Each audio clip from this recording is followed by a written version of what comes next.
या गोष्टीकरता माफी मागितली पाहिजे की अमित शहा यांचा अर्धवट व्हिडिओ ट्विट करून आणि त्याच्यावर त्यांनी संसदेचा वेळही खराब केला आणि आता जनतेचा वेळ देखील खराब करतायत। खरं म्हणजे संसदेमध्ये बोलत असताना ज्या प्रकारे माननीय मोदीजींनी काँग्रेस पक्षाला एक्सपोज केलं आणि कशा प्रकारे भारतरत्न डॉक्टर बाबासाहेब आंबेडकरांना आणि भारतातल्या संविधानातल्या आरक्षणाला देखील नेहरूजींचा, इंदिराजींचा आणि संपूर्ण गांधी घराण्याचा वारंवार विरोध राहिला आहे, हे पूर्ण पुराव्यासहित ज्यावेळेस जगासमोर मोदीजींनी आणलं, त्यामुळे काँग्रेस पार्टी अशा प्रकारे आता नाटक करण्याचं काम करते आहे। खरं म्हणजे याच काँग्रेस पार्टीने कधीही भारतरत्न डॉक्टर बाबासाहेब आंबेडकरांना निवडून येऊ दिलं नाही, जाणीवपूर्वक त्यांना पाडलं।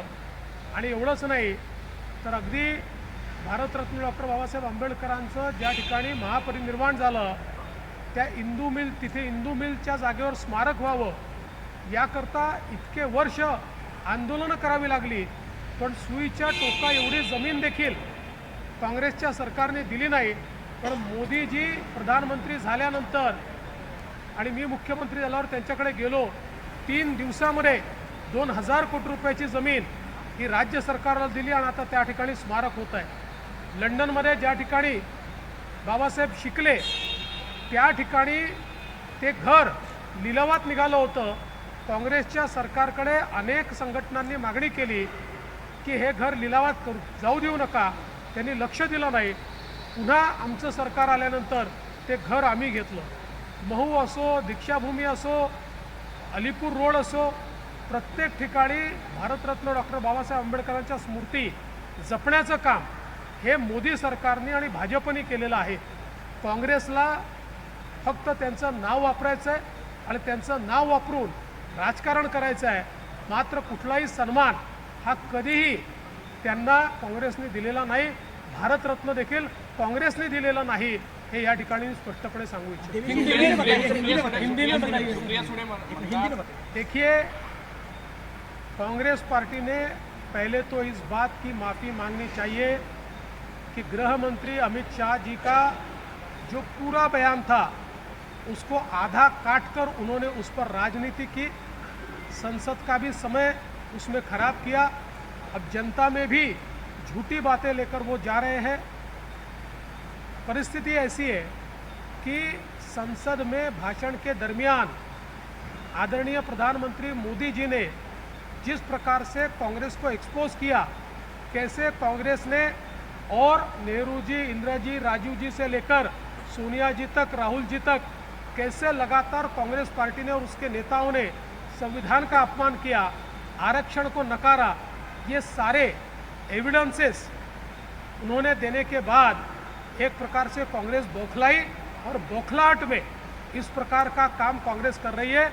ये वही कांग्रेस है जिसने लगातार भारत रत्न डॉक्टर बाबा साहेब आंबेडकर जी का अपमान किया है, उनको संसद में चुनकर भी आने नहीं दिया और लगातार उनको नीचा दिखाया। यहाँ तक कि जहाँ उनका महापरिनिर्वाण हुआ वहाँ पर उनका स्मारक बने, इसके लिए 20 साल आंदोलन करना पड़ा, लेकिन 1 इंच भी ज़मीन कांग्रेस सरकार ने नहीं दी। लेकिन मोदी जी की सरकार आने के बाद मात्र 3 दिन में 2000 करोड़ रुपए की जगह भारत रत्न डॉक्टर बाबा साहेब आंबेडकर जी के स्मारक के लिए मोदी जी ने दी। चाहे वो महू हो, चाहे दीक्षाभूमि हो, चाहे अलीपुर रोड हो, हर जगह जो डॉक्टर बाबा साहेब आंबेडकर जी की स्मृतियाँ हैं उनको संजोने का काम ये भारतीय जनता पार्टी ने, नरेंद्र मोदी जी ने किया है।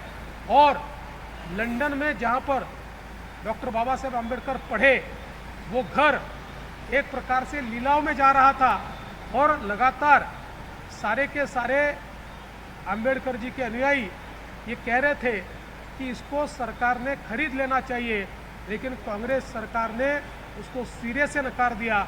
हमारी सरकार आई तो हमने जाकर उस घर को खरीदा और वहाँ पर एक प्रकार से उनकी स्मृतियों को जागरूक करने के लिए कई स्मृति चित्र वहाँ पर लगाकर एक उसको म्यूज़ियम में बदलने का काम हमने किया है।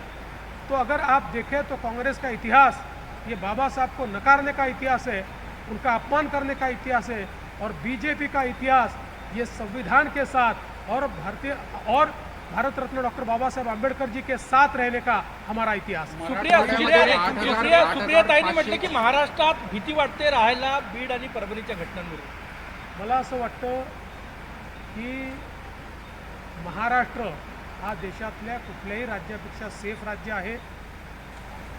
खरं म्हणजे प्रत्येक घटनेचं इतकं राजकीयकरण हे शोभत नाही।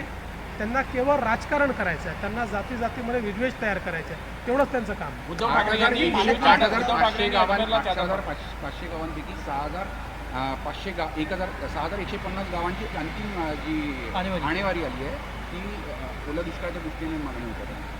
असं आहे की आपल्या इथे स्टँडिंग आदेश आहे, त्यामुळे जी काही त्या ठिकाणी आणेवारी आली असेल त्या अंतिम आणेवारीच्या आधारावर आपल्या स्टँडिंग आदेशाप्रमाणे पुढची कामं होतील। सुरेश धस म्हटले सर वाल्मिक कराडला अटक करा, गुन्हा दाखल करा आणि बीडचं पालकमंत्रीपद तुम्ही घ्यावं। सुरेश धस असं आहे की बीडचं पालकमंत्रीपद कोणी घ्यायचं या संदर्भात अजितदादा, मी आणि शिंदेसाहेब आम्ही ठरवू। त्या संदर्भात ते कोणी घ्यावं, कोणाला द्यावं हे आम्ही ठरवू, पण बीडमध्ये कोणाचीही दादागिरी आम्ही चालू देणार नाही। उद्धव ठाकरे तर बीडमध्ये कुणाची दादागिरी खपवून घेतली जाणार नाही। बीडचं पालकमंत्रीपद नेमकं कुणाकडे द्यायचं याचा निर्णय आम्ही तिघेजण एकत्रित बसून करू असं गृहमंत्री देवेंद्र फडणवीसांनी म्हटलेलं आहे। आणि सोबतच काँग्रेसनं बाबासाहेब आंबेडकरांचा कायमच अपमान केला।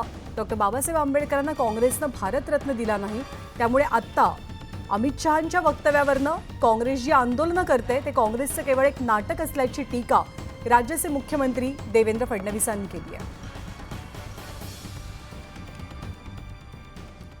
पुढची बातमी छत्रपती संभाजीनगरमधनं।